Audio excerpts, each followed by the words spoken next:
왜 갑자기 13장 1절에 들어가서는 위에 있는 권세들에게 굴복하라 하는 일종의 정치적인 이야기를 시작하실까? 12장에 나오는 말씀대로 우리가 만약에 산다고 한다면 법이 없어도 사는 사람이 됩니다. 우리가 이상주의적인 도덕생활, 이상적인 신앙생활을 추구하다가 보면 세상 국가에 대해서 경멸하는 태도를 취하기 쉽습니다. 우리의 시민권은 하늘에 있다. 그러니 이 나라의 시민권하고는 내하고 관계없다. 이런 것이 잘못되었다는 것을 지적하는 것입니다. 우리의 시민권이 하늘에 있는 것처럼 우리의 시민권이 이 지상 국가에도 있다는 것을 가르쳐 줍니다. 그러면 본문이 우리에게 가르쳐 주시는 진리의 골자는 뭐냐? 1절에 나와 있습니다. 각 사람은 위에 있는 권세들에게 굴복하라 하는 것입니다. 이 굴복하라는 의미가 무엇인가? 첫째는 통치자의 권위를 존중하라는 뜻입니다. 권세는 하나님께로 나지 않음이 없나니 모든 권세는 다 하나님의 정하신 바라.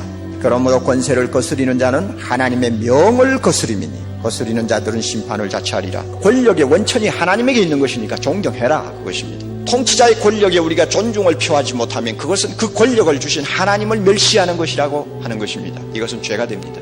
권력을 잡은 사람이면 그 사람 자체가 어떤 인간이든지 상관없이 그 권력은 하나님이 주셨다는 것입니다. 좋은 지도자든 나쁜 지도자든 일단 권자에 앉은 사람은 하나님이 뜻이 있어서 세웠다는 것, 우리가 인정을 해야 합니다. 이것이 바로 하나님을 우리가 바로 섬기는 믿음의 자세라고 하는 것입니다. 그러나 무능한 지도자, 포악한 지도자, 부패한 지도자, 교회를 탄압하는 지도자를 놓고 어떻게 우리가 존경할 수 있습니까? 하는 마음이 우리 속에서 일어납니다. 그럼에도 불구하고 바울은 말합니다. 위에 있는 권세를 존중하라. 제 이야기보다도 유명한 종교개혁자 칼빈의 말을 소개하는 것이 더 설득력이 있을 것 같습니다. 존경할 만한 일말의 가치도 없는 악랄한 사람이라도 공적인 권력을 장악하면 하나님이 주신 정의와 심판의 사자로서 갖는 그 찬란하고도 거룩한 권세가 그에게 돌아간다. 그러므로 백성은 가장 훌륭한 왕에게 바치는 것과 똑같은 존경을 그에게도 바쳐야 된다. 빌라도가 예수님을 향해서 네가 하나님의 아들이냐, 네가 유대인의 왕이냐고 질문을 할 때 주님이 대답하셨어요. 그리고 다른 질문을 하니까 대답을 전혀 안 합니다. 주님이 가만히 계시니까 네가 나를 누군 줄 알면 그렇게 말 안 하고 입을 다물고 있을 수 있느냐 하는 말을 했습니다. 그때 예수님이 유명한 말씀 한마디를 하셨어요. 요한복음 19장 11절인데 위에서 주지 아니하셨다면 나를 해할 권세가 없었으리라. 예수님의 대답입니다. 우리가 이 예수님의 자세에서 국가의 통치권을 가진 자에게 어떤 태도를 취해야 할 것인가 우리가 배워야 합니다. 민주화라는 미명 아래 권위를 경멸하는 풍조가 만연하고 있는 것을 저는 탄식합니다. 심지어 예수를 믿는 많은 사람들도 대통령이 마음에 안 드니 정치가 마음에 안 드느니 하면서 국가의 권력이 아무것도 아닌 것처럼 조소하고 조롱하고 고십의 어떤 풍작거리로 이용을 하는 것을 가끔 봅니다. 이것은 성경적이 아닙니다, 여러분. 통치자를 우습게 보니까, 통치자의 권위를 존중하지 못하니까 그것이 나중에 어디까지 미칩니까? 젊은 애들이 부모의 권위를 인정합니까? 스승의 권위를 인정합니까? 이 세상에서 깨끗하게 살아보겠다고 하는 사람의 권위를 인정합니까? 이 땅 위에 권위가 어디 있습니까? 누가 그렇게 만들었나요? 우리의 태도가 그렇게 만든 것입니다. 자유민주주의 사회에서는 시민 불복종 운동을 우리가 전개할 수도 있습니다. 우리가 명심해야 할 것은 불복종 할 수가 있지만은 불복종을 먼저 앞세우면 안 된다는 것입니다. 불복종 전에 존경하는 자세를 먼저 앞세워야 하는 것입니다. 권위에 대한 존경이 없이 불복종만 외치는 사람들은 나라를 망치는 사람이요 하나님의 거룩한 주권을 침해하는 사람이라는 것을 우리는 인정해야 할 것입니다. 위에 있는 권세에 굴복하라는 두 번째 의미가 있습니다. 그것은 국가의 법에 순종하라는 뜻입니다. 법이 있는 이상 국민은 법을 지켜야 할 의무가 있습니다.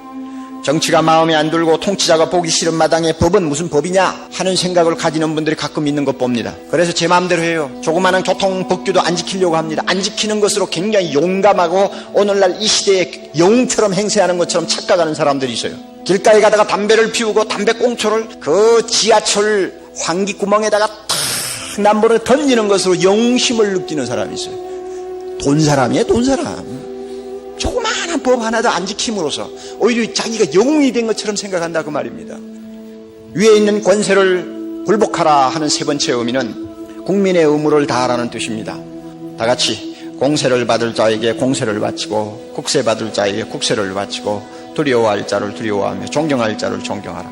대통령이 마음에 들고 안 들고를 떠나서, 정치가 잘 되고 안 되고를 떠나서 우리의 안녕과 행복을 위해서라도 세금을 내야 된다는 이야기입니다. 이게 하나님의 명령입니다. 사실 솔직하게 이야기합시다. 우리가 국가에 얼마나 빚을 지고 있습니까? 나라 없이 나라는 것이 존재할 수 있습니까? 국가가 없이 내 가정이 안전할 수 있습니까? 얼마나 우리가 우리 자신의 행복과 우리 재산을 보호하는 문제와 자녀들의 안전을 위해서 나라에 빚을 지고 있느냐 말입니다.